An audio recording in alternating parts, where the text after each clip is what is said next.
So that's a really important statement there, because if hardware is capable enough, that's the hard thing to upgrade. Yes, usually. exactly. So then the rest is a software problem. Yes. Software has like no marginal cost, really.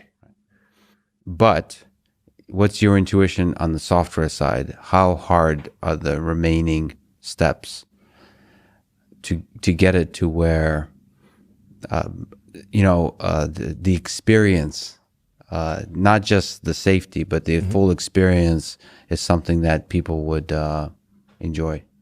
Well, I think people enjoy it very much so on the highways. It's a total game changer for quality of life, for using, Tesla autopilot on the highways.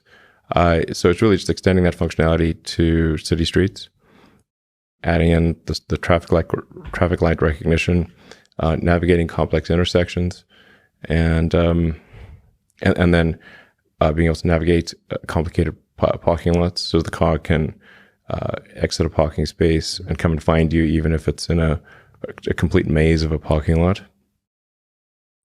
And then it can just drop you off and find a parking spot by itself.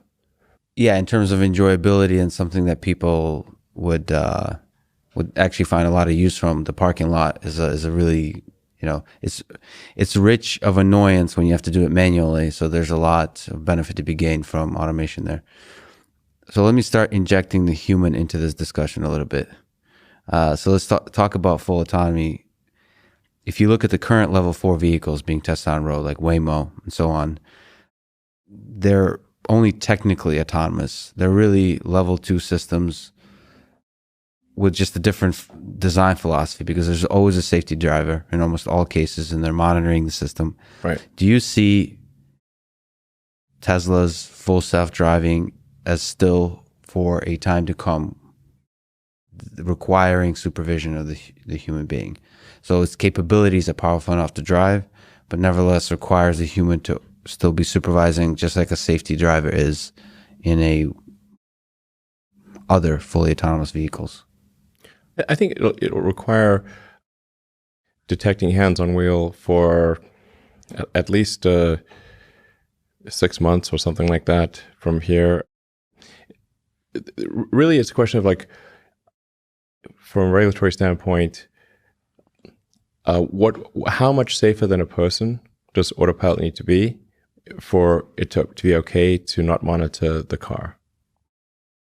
And this is a debate that one can have, and then but you need a large sample, a large amount of data, so that you can prove with high confidence, statistically speaking, that the car is dramatically safer than a person, and that adding in the person monitoring does not materially affect the safety. So it might need to be like 200 or 300% safer than a person. And how do you prove that? Incidents per mile. Incidents per mile. Yeah. So crashes and fatalities. So, yeah, I mean, fatalities would be a factor, but there are just not enough fatalities to be statistically significant at scale. But there are enough crashes. There are far more crashes than there are fatalities. So you can assess what is the probability of a crash. Then there's another step, which is probability of injury, then probability of permanent injury, then probability of death.